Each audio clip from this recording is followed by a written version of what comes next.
Alhamdulillah, kita kembali lagi bersama dengan Tuan Haji Samsul Garau dalam tajuk kita Umrah. Tapi diam tak diam, dah hilang sebiji. Itu tandanya kita makan. Tiba-tiba hilang Tadi kita makan? Oh, laju. Laju. Okey, Pak Su, ni nak tanya pasal masa kita tawaf kan, perlu tak kita ada doa yang wajib ke semasa kita tawaf ataupun kita just diam aja boleh ataupun doa-doa yang kita sesuka hati kita nak doa, boleh tak? Baik, tawaf ini adalah salah satu daripada rukun umrah. Pertama tadi saya dah ulang balik, kalau untuk ingat-ingatkan kita, pertama kita niat, lepas tu tawaf, lepas tu sa'i, lepas tu tahlul, lepas tu tertib. 5. Okey, apabila kita sebut tentang tawaf, kita kena tahu, tawaf ini adalah salah satu daripada ibadah. Maka tawaf tu apa? Tawaf itu bermaksud mengelilingi Baitillahil Haram sebanyak 7 kali. Okey. Nak tawaf pun kena ada niat. Niat apa? Kita nak umrah tadi, niat umrah lah. Saja aku tawaf Baitillah 7 kali pusingan umrah kerana Allah Ta'ala.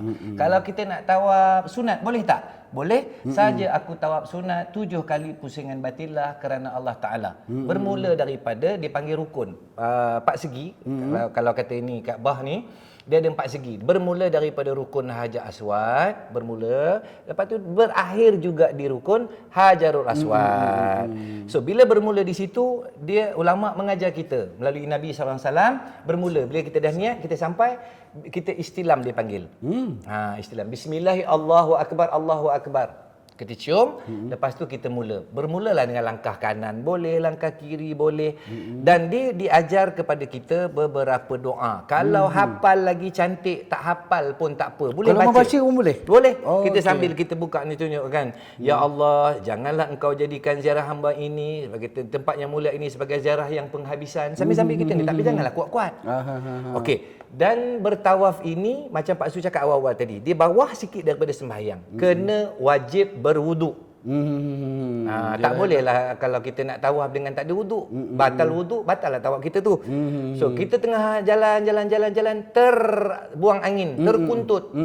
Jangan pula kalang kabut lah.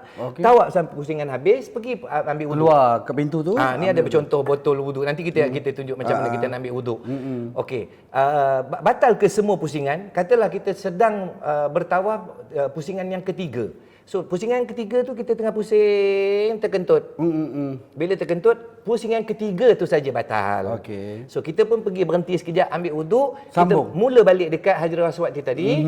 Sambung balik, 3 balik. Begitu. Dan kalaulah orang kata, di Mekah ni orang ramai, wuduk kita jaga ni, jangan kena ni lagi habis batal wuduk.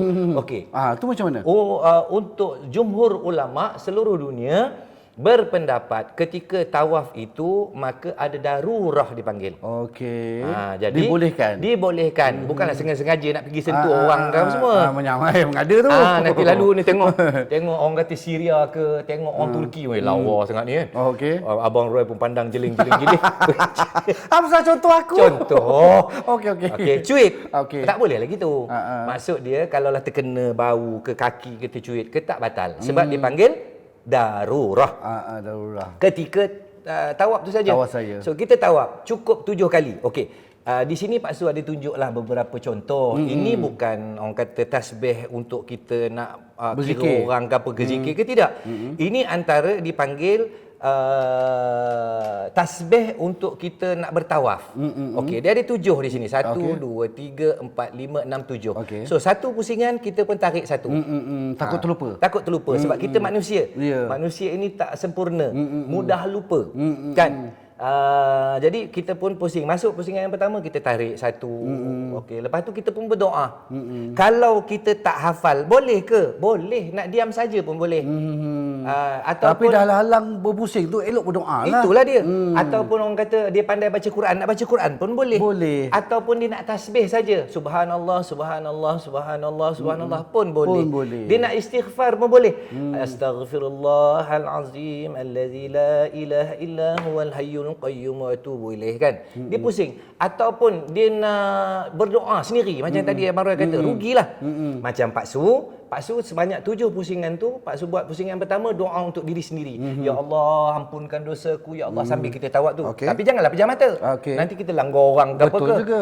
Kita Langgar lelaki tak apa, langgar perempuan. Masalah kan. Contoh perempuan je.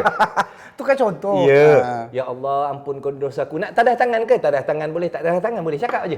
Ya Allah, aku ni banyak dosa. Ya Allah, ampunkan dosa aku ya Allah. Itu pusingan pertama. Pusingan yang kedua, doa untuk mak ayah. Ya Allah, ampunkan dosa mak ayah aku. Ampunkan dosa mereka ya Allah. Mereka telah melahirkan aku, mereka berjaga aku dari kecil. Banyaknya dosa. Kita banyak dosa dengan mak ayah kita. Dosa. Kita jadi doa untuk yang kedua, doa untuk mak ayah kita. Yang ketiga, untuk isteri dan anak-anak kita. Doa ya Allah, mungkin aku pernah melakukan kesalahan kepada isteriku ya Allah, jadikanlah isteriku isteri yang solehah ya Allah, isteri yang akan mendoakan aku, yang menolong aku, anak-anak yang baik semua. Okey, itu yang seterusnya. 1 2 3. Yang keempat, doa untuk adik-beradik kita. Kan? Abang kita, kakak kita, adik kita, mana-mana semua kita doa untuk mereka semua. Lepas tu kita doa pun juga untuk guru-guru. Guru-guru ataupun apa ni, sebelah mertua. Mertua kita. Lepas tu guru-guru kita yang keenam. Lepas tu terus yang ketujuh, kita doa untuk semua ni tadi, rangkumkan satu doa. Dan harus diingat Nabi sallallahu alaihi wasallam ada mengajar kita sampai di satu tempat dipanggil rukun Yamani. Kan di sini rukun Hajar Aswad, di sini rukun Yamani. Maka sampai saja rukun Yamani itu kita istilam sekali lagi, bismillahirrahmanirrahim, Allahu akbar, Allahu akbar, Allahu akbar. Dan Nabi ajar kita sampai di situ doa, Rabbana atina fid dunya hasanah wa fil akhirati hasanah wa qina azabannar. Sampai di rukun Hajar Aswad, istilam balik, bismillahirrahmanirrahim, Allahu akbar, Allah. Jangan kita menghadap kiblat. Bau kita di sini. Sebelah kiri Okey, di kiri kita. Bismillahirrahmanirrahim, Allahu akbar, Allahu akbar, Allahu akbar, walillahil hamd. Kita pencium. Naik satu lagi, dah 2 pusingan. Okey? Lepas tu pula satu lagi, jangan larikan kita punya bau. Tetap di situ. Jangan pusing begini. Jangan pusing ke belakang. Kaabah tetap di bahu kiri kita. Dan disunatkan untuk 3 pusingan yang pertama dipanggil iktibak. Bahu kita ini dibuka. Kan kita laki-laki, bukan perempuan. Laki-laki, kan kita pakai ihram, kita nampakkan bahu kanan kita ini. Okey, kita buka. Buka untuk 3 pusingan yang pertama. Dan kalau disunatkan juga, kalau tak ada orang, 3 pusingan yang pertama tu lari-lari anak. Berlari-lari anak. Nabi ajar kita, sebab ketika situ Nabi bertawaf, Nabi berlari-lari sebab nak tunjukkan kepada orang-orang kafir Quraisy bahawa Nabi ini tidaklah orang kata walaupun dah berusia, walaupun dah berumur, walaupun duduk di Madinah makanan tak banyak, sihat. Itu antara ibadah tawaf. Dan ibadah tawaf ini ketika bertawaf, doa amat mustajab. Sebab kita dah dekat situ. Ya, doa banyak-banyak. Itu ketika kita bertawaf. Wallahu a'lam. Wallahu a'lam. Lagi satu. Niat. Niat kita boleh berubah tu walaupun kita dah dapat peluang melawat rumah Allah. Okey. Niat kita nak pergi. Dia sebenarnya kadang-kadang dia balik macam pusingan yang pertama ataupun soalan pertama tadi. Kita ambil selfie, kita ambil gambar, kita ada produk kan. Sambil buat tawaf ni, produk aku dah sampai di Mekah, tunjuk pula ni dia ada Kaabah. Okey, dia jadi niat kita berubah. Kan? Okey, niat kita berubah. Bagi Pak Su lah, dia lebih baik kepada kita, jangan kita nak tunjuk-tunjuk pada orang. Sebab bila kita menunjuk ni, takut jatuh riak. Takut nanti ibadah kita Allah ambil, Allah buang. Jadi bagi Pak Su, terima tak terima itu terpulang kepada Allah Subhanahu Wa Taala. Kita jujur, kita pergi, kita sampai, kita keluarkan duit, kita keluar tenaga, masa kita dan sebagainya. Kita sampai dekat sana, Allah terima atau tidak, kita serahkan kepada Allah Subhanahu Wa Taala. Yang penting kita buat benda dengan cara yang betul. Kita sampai, kita buat, dan janganlah banyakkan berdoa lah. Mungkin kalau kita sana, mungkin kita ada banyak salah dengan orang. Kita mungkin ada kecilkan hati orang. Kita mungkin ada buat sesuatu yang salah dengan orang. Dan mungkin Allah nak balaskan balik. Sebab ada orang kata, dulu pun Pak Su awal-awal dulu kan, bila masa pergi umrah dulu takut tak nampak Kaabah. Okey, ada orang berperasaan macam tu. Betul-betul. Takut ni sebab aku ada cerita macam tu tau. Ya. Okey. Jadi Memanglah kita pergi-pergi kita tak tahu Kaabah dekat mana. Kita dengan pergi-pergi tengok dengan menangis-nangis. Wah, ya Allah. Aku tak nampak Kaabah, tengok memang menangis-nangis. Tak salah menangis. Tetapi biar betul tengok tempat yang betul. Kalau nampak Kaabah nampak, tak nampak mungkin. Paksu dulu bukan tak nampak Kaabah. Betul. Kita duduk belakang tiang. Lah, patutlah tak nampak. Memanglah tak nampak. Jadi kita jengahlah betul-betul dekat mana dataran. Oh, kat sana Kaabah. Allah itu tidak kejam. Ya. Kalau kita dosa banyak mana pun, Allah ada sebesar-besar orang kata pengampunan. Minta taubat, melainkan dosa kita dengan manusia.